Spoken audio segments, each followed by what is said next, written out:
রমজান মানে সুবে ও সাদিক থেকে সূর্যাস্ত পর্যন্ত পানহার থেকে বিরত থাকা। কিন্তু বিশ্বের কিছু অঞ্চলে গ্রীষ্মকালে সূর্য প্রায় ডোবে না, যেমন নরওয়ে ও আইসল্যান্ডের কিছু এলাকায় গ্রীষ্মে দিনের সময় 20 থেকে 22 ঘন্টা পর্যন্ত দীর্ঘ হয়। তখন মুসলিমদের সামনে প্রশ্ন, কিভাবে রোজার সময় নির্ধারণ করা হবে? ইসলামী ফিকহ অনুযায়ী দিন-রাত স্পষ্টভাবে আলাদা নয়। সেখানে মুসলিমরা নিকটবর্তী এমন দেশের সময় অনুসরণ করতে পারেন যেখানে স্বাভাবিক সূর্যোদয় ও সূর্যাস্ত হয়।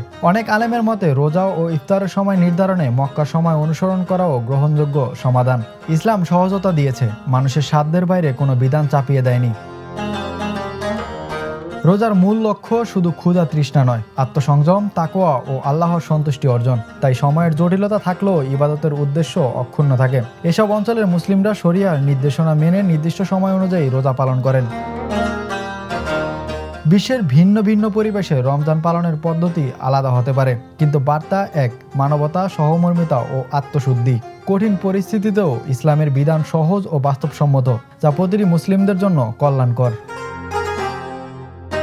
এভাবে সূর্য না ডোবা অঞ্চলগুলোতেও রমজানের রোজা পালন সম্ভব, শরিয়ার নির্দেশনা মেনে এবং আলেমদের পরামর্শ অনুসরণ করে। Imran Hossain, the news.